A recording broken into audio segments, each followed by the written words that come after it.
तुझको बाहों में भर लिया हमने ये फैसला कर लिया तुझको बाहों में। रब से जब मांगा बस तुझे मांगा, रब से जब मांगा। हमके पता चलल आज बा जेके चाहनी उहे धोखा बाज बा। हमके पता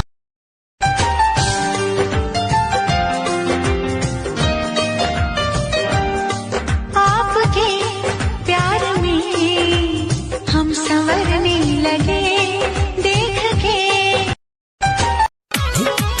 मिली नाही मजा राजा ऐसन पनीर में, ऐसन स्वाद नाही मिली त कबीर में आके तनी चिखरा। मिली नाही मजा राजा ऐसन पनीर में। मेरा कंगना झांझर चूड़ी खन खन करती है, मेरे यार दीवानी लड़की तुझ पे मरती है। तेरा कंगना तेरा कंगना तेरा कंगना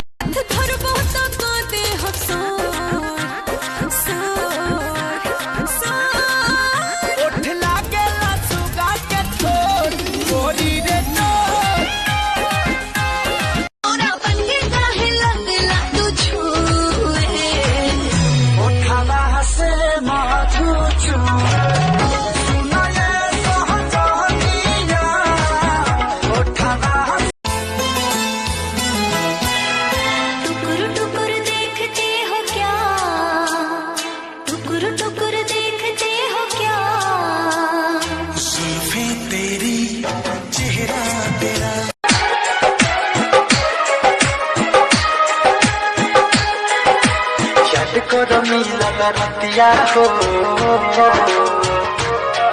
गोरी कैसे फुलौली तू बतिया हो।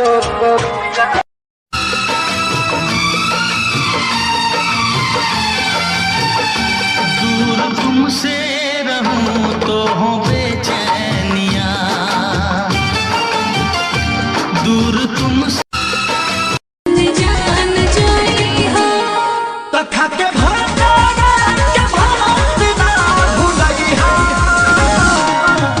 ससुरा में है से लगाई।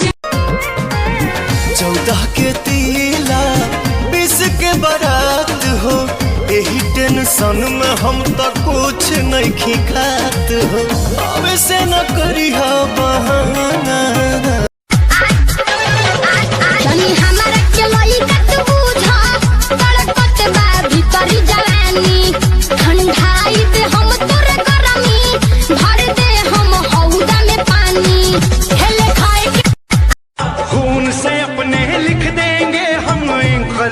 की बोलियां हम वापस लौटेंगे।